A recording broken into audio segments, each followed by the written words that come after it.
এই যে শীতে আপনারা যারা গোসল করতে চান না, যাদের ত্বকের অবস্থা এরকম হয়ে গেছে শীত পুরোপুরি আসার আগেই, তাদের জন্য একটা হ্যাক নিয়ে এসেছি।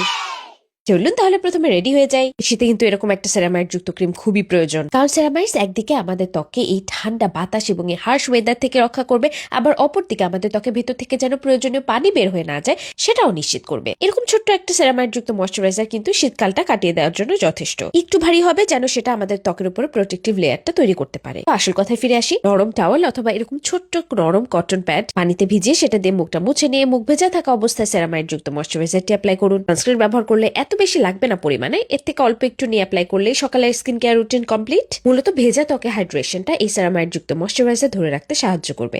আর রাতে স্কিন কেয়ার রুটিনে ময়শ্চারাইজার পরিমাণটা আর একটু বেশি হতে হবে। এখানে আমি অ্যাপ্লাই করেছি the face shop rice ceramide cream. অতিরিক্ত তৈলাক্ত ত্বক ছাড়া মিশ্র এবং শুষ্ক ত্বকের জন্য বেশ মানানসই। ফ্রেগ্রেন্সটা একটু বেশি, তাই যদি আপনার ফ্রেগ্রেন্সের সেন্সিটিভিটি থেকে থাকে অথবা যদি আপনি পার্সোনালি পছন্দ না করেন তাহলে আপনি এড়াতে পারেন, কিন্তু তা না হলে এই শীতকালের জন্য সেরামাইড যুক্ত ক্রিম হিসেবে আমি এটা অবশ্যই রেকমেন্ড